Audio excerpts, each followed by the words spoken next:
जय संविधान जय भारत। आप देख रहे हैं बहुजन की आज़ादी टीवी चैनल। दोस्तों, आपको यह पता है कि महाराष्ट्र में मराठा आरक्षण का आंदोलन काफ़ी तेज हुआ और वह उसके मुख्य मराठा आरक्षण के नेता मनोज जरांगे पाटिल और इन्होंने काफ़ी अपने मराठा समाज को जगाने का कार्य किया, अपने हक अधिकारों के प्रति जगाने का कार्यक्रम किया और बहुत अच्छे कार्यरत रहे। और उनके कई बड़े-बड़े सभा, बड़े-बड़े पंडाल में काफ़ी मराठा समाज की उपस्थिति रही, वह एक उनकी ताकत बनकर उभरी थी।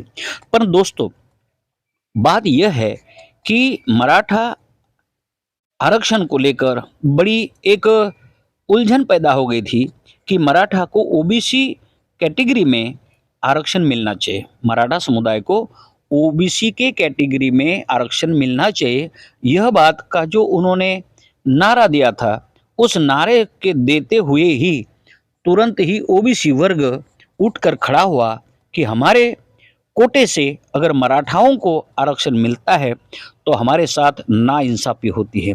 तो मराठा समाज के ओबीसी के कोटे में से आरक्षण मिलने की जब ओबीसी ने यह सुन लिया, तब ओबीसी समाज को लगा कि अब तो अपने साथ नाइंसाफ़ी होगी और सरकार भारतीय जनता पार्टी का है।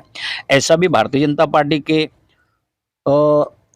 वर्तमान सरकार से बहुत ज़्यादा समाज खुश नहीं है। परंतु एक महाराष्ट्र की जो बाजी संभालनी थी कि महाराष्ट्र के ओबीसी समाज को अगर संभालना है तो उप मुख्यमंत्री महाराष्ट्र के उप मुख्यमंत्री देवेंद्र फडणवीस जी ने काफ़ी अच्छी तरह से वो बाजी संभाल ली और यह बात कही है कि महाराष्ट्र के ओबीसी वर्ग के कोटे में से किसी भी प्रकार की का हम नुकसान नहीं होने देंगे और उनको कोई भी प्रकार का आरक्षण को घाटा नहीं होने देंगे, नुकसान नहीं होने देंगे, ऐसी उन्होंने बात कही। तो यह एक हो गया कि भारतीय जनता पार्टी से जो नाराज ओबीसी वर्ग था, जैसा ही मुख्यमंत्री जी ने, उप मुख्यमंत्री ने, देवेंद्र फडणवीस जी ने कहा कि हम लोग ओबीसी को, आरक्षण को कुछ भी नुकसान नहीं होने देंगे, उसको हम सेफ रखेंगे, तो सारा ओबीसी समाज जो नाराज था वह देवेंद्र जी के विचारों से सहमत हो गया।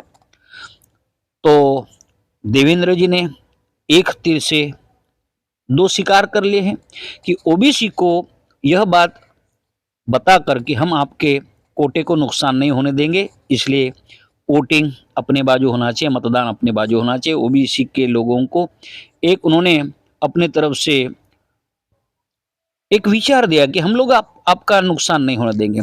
और दूसरी बाजू शिंदे जो है महाराष्ट्र के मुख्यमंत्री, उन्होंने महाराष्ट्र के मुंबई में जो आखिरी प्रोग्राम हुआ उसमें एक जीआर के रूप में दे दिया है कि हम मराठा आरक्षण लागू कर दिया है।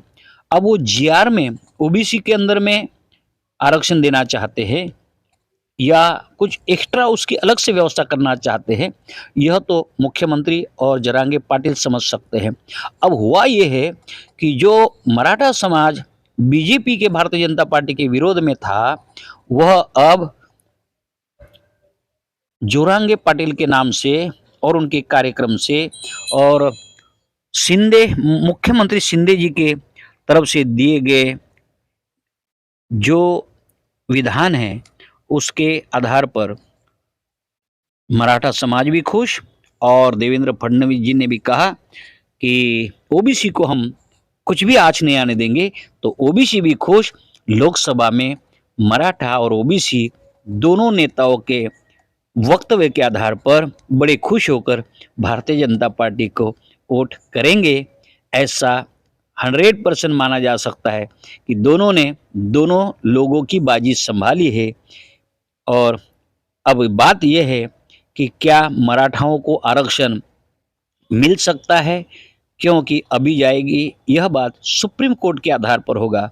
और इसके पहले भी सुप्रीम कोर्ट ने मराठा आरक्षण को लेकर, मराठा ओबीसी आरक्षण को लेकर कई बार इस मानने से इनकार कर दिया कि मराठा उस कैटेगरी में नहीं आते, सामाजिक शैक्षणिक पछात में नहीं आते, पिछड़े वर्ग में नहीं आते, यह उन्नत जातियाँ मानी जाती है।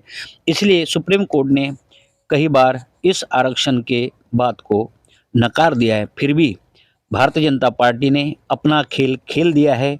मराठाओं को शिंदे साहब ने हैंडल कर लिया है और फडणवीस साहब ने ओबीसी समाज का नेतृत्व किया है कि हम आपको आज नहीं आने देंगे। तो ओबीसी समाज आज खुश हो गया और भर भर के चुनाव में मतदान करेगा।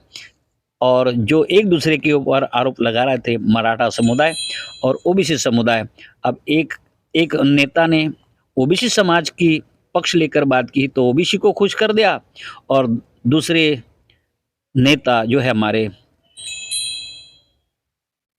शिंदे साहब, उन्होंने मराठाओं को खुश कर दिया।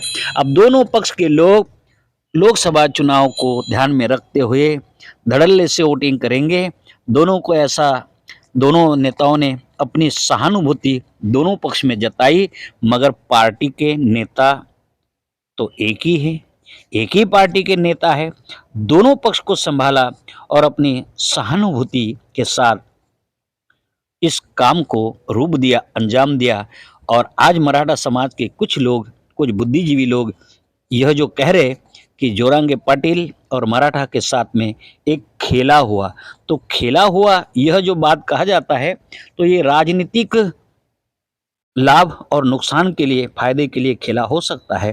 तो दोस्तों, राजनीतिक फायदे को लेकर अगर खेला हुआ है तो मराठा नेता जोरांगे पाटिल, इनके आज तक के इतनी बड़ी मेहनत, इनके इतनी बड़ी संघर्ष के दिन, उसका क्या। तो दोस्तों, यह बात आप समझ लेना कि दोनों नेताओं ने, भारतीय जनता पार्टी के मुख्यमंत्री और उप मुख्यमंत्री ने अपनी सहानुभूति दिखाकर दोनों पक्ष के वोट बटोरने का बहुत अच्छा तरीका माना और इसी तरह से उन्होंने लोकसभा चुनाव के लेकर वो अपने वोट हासिल करेंगे। ना तो ओबीसी समाज को दुखी होने दिया और ना ही मराठाओं को दुखी होना दिया, और दोनों को अपने अपने कोटे में पूर्णतः आरक्षण मिल सकता है या नहीं मिल सकता है, क्योंकि ओबीसी समाज को तो 27% आरक्षण मिलता है। अब मराठा समाज की बात रही कि इनको मिलता है या नहीं मिलता, अब वो तो सुप्रीम कोर्ट के आदेश और निर्देश के बाद पता चलेगा। तो यह है महाराष्ट्र का जोरांगे पाटिल का जो आंदोलन, ये दोनों नेता के बीच में फंस गया है। और आप वीडियो में भी देख रहे हैं तो ये दोनों नेताओं के बीच में जोरांगे पाटिल फंसे हुए हैं। अब देखते हैं कि यह अपने आरक्षण को लेकर इस फंसे हुए व्यवस्था से बाहर कैसे आते हैं और यह मराठा समाज के लोगों का हक अधिकार कैसा मिल सकता है। और उनको मिलना चाहिए अधिकार, क्योंकि वो भारत के नागरिक है और भारत के संविधान ने किसी भी नागरिक के साथ भेदभाव करने की बात नहीं की, सबको समान अवसर मिलना चाहिए। अब बात यह है कि राजनीति है, देश में चल रही है, तो इस राजनीति के तहत अब मराठाओं को क्या आरक्षण मिलेगा या नहीं मिलेगा या किस लाइन से मिलेगा, यह तो समय तय करेगा। तो दोस्तों, मराठा समाज के और ओबीसी समाज के लोगों, आप अपने अंदर अपना भाईचारा बनाकर रखें, आपस में वाद विवादित ना करें, एक दूसरे के ऊपर कोई भी प्रकार की टीका टिप्पणी करने से ज़्यादा कि जो 49% जो इस देश के लोगों को आरक्षण मिल रहा है, आप यह लड़ाई आगे बढ़ाकर आपको पूर्णतः 85% आरक्षण कैसा मिल सकता है, इसलिए आप तैयारी करना, वैचारिक तैयारी करना, अपने राजनेताओं से तैयारी करना, सुप्रीम कोर्ट में यह बातों को बार बार रखना होगा, ताकि जो लोग आरक्षण के विरोध में हैं वह खुद ही फिर आरक्षण मांगना शुरू कर दे। क्योंकि देश के मनुवादी, ब्राह्मणवादी लोग यह ओबीसी का और मराठों का और अन्य लोगों का आरक्षण का विरोध करते हैं, पर जिस दिन सुप्रीम कोर्ट के माध्यम से इस देश के लोगों को और संसद के माध्यम से 85% जो लोग हैं, SC ST OBC और अल्पसंख्यक लोग, इन लोगों को 85% जिस दिन आरक्षण मिल जाएगा, उस दिन इस देश के 15% के जो लोग हैं वह अपने आप खुद के लिए आरक्षण मांगेंगे कि भाई इनको सबको मिला, अब हमको भी आरक्षण दे दे, क्योंकि हम भी आरक्षण के बिना नहीं रह सकते। तो दोस्तों, ये आरक्षण का मसला बहुत ही जटिल है और वह एक अधिकार की लड़ाई है। तो दोस्तों, यह वीडियो आपको कैसा लगा यह आप कमेंट बॉक्स में लिखें और यह वीडियो ज़्यादा से ज़्यादा शेयर करें, लाइक करें और सब्सक्राइब करना ना भूलें। जय संविधान, जय भारत।